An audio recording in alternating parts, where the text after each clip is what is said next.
Hello. അപ്പോൾ എല്ലാവരും എന്നെ മറന്നു പോയി കാണുമല്ലേ? കുറച്ച് പേരേ ഉള്ളെങ്കിലും കുറച്ച് സബ്സ്ക്രൈബേഴ്സേ ഉള്ളെങ്കിലും ഞാനിപ്പോൾ വീഡിയോ ഇടുന്നതുകൊണ്ട് എന്നെ ഇതൊന്നും ആരും കാണാത്തതുകൊണ്ട് എല്ലാവരും എന്നെ മറന്നു പോയി കാണുമല്ലേ? ഞാനാണെങ്കിൽ ഇവിടെ നല്ല തണുപ്പ് പെട്ട് ഒട്ടും പറ്റാത്ത രീതിയിലെ അവസ്ഥയിലായിപ്പോയി. പിന്നെ വേറെ കുറച്ച് പരിപാടിയുണ്ട്, അത് ഞാൻ വഴിയെ പറയാം. പിന്നെ നമ്മൾ ഇപ്പം മുടങ്ങാതെ ഞാനിങ്ങനെ കുറച്ച് ക്രോഷ്യോ മറന്നു പോയിരിക്കാൻ വേണ്ടി ചെയ്യുന്നുണ്ട്.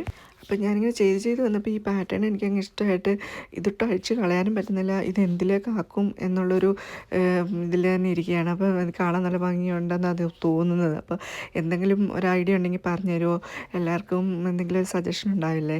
പിന്നെ നമ്മുടെ പുതിയ സാധനങ്ങളൊക്കെ ഒന്ന് പരീക്ഷിച്ച് നോക്കാൻ വേണ്ടിയിട്ട് ഞാനെല്ലാം ഒന്ന് എടുത്ത് യൂസ് ചെയ്തിട്ടുണ്ടായിരുന്നു. അപ്പം എന്താ റിങ് എനിക്ക് തോന്നുന്നു അത് പ്രാക്ടീസ് ഇല്ലാത്തതുകൊണ്ടായിരിക്കും, പഴയ പോലെ കൈ നമുക്ക് അതങ്ങ് വഴങ്ങിപ്പോയതുകൊണ്ട് അങ്ങനെ വരുന്നുള്ളൂ. റിങ്ങിൽ അത്ര ഇതായിട്ട് എനിക്ക് കിട്ടുന്നില്ല ഇപ്പോഴും ടെൻഷൻ അഡ്ജസ്റ്റ് ചെയ്യാൻ.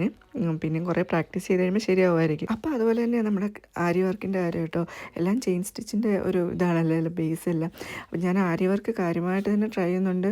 പക്ഷേ എനിക്ക് അതിനൊരു സ്പീഡ് കിട്ടുന്നില്ല. ഞാനത് നന്നായിട്ട് പഠിച്ചിട്ട് അതിൻ്റെ വർക്ക് നിങ്ങളെ കാണിക്കാമെന്ന് വിചാരിച്ചുകൊണ്ടിരുന്നത്. പിന്നെ എനിക്ക് തോന്നി ഞാൻ ഉപയോഗിക്കുന്ന ക്ലോത്തിൻ്റെ ഒരു ഇതാണോ എന്നും അറിയത്തില്ല, മാക്സിമം ട്രൈ ചെയ്യുന്നുണ്ട്. പിന്നെ എനിക്ക് ഞാനന്നേരം ഇങ്ങനെ നേരത്തെ നമുക്കറിയാം ഇതെല്ലാം ആരി വർക്ക് ഇച്ചിരി നല്ല ടഫായിട്ടുള്ളതാണ്. അപ്പം ബ്രൈഡൽ വർക്കൊക്കെ ചെയ്യുന്ന ആൾക്കാർക്ക് അവരുടെ ആ എഫേർട്ടിന് നല്ല പൈസ വാങ്ങിക്കുന്നത് സത്യമായ കാര്യമല്ലേ?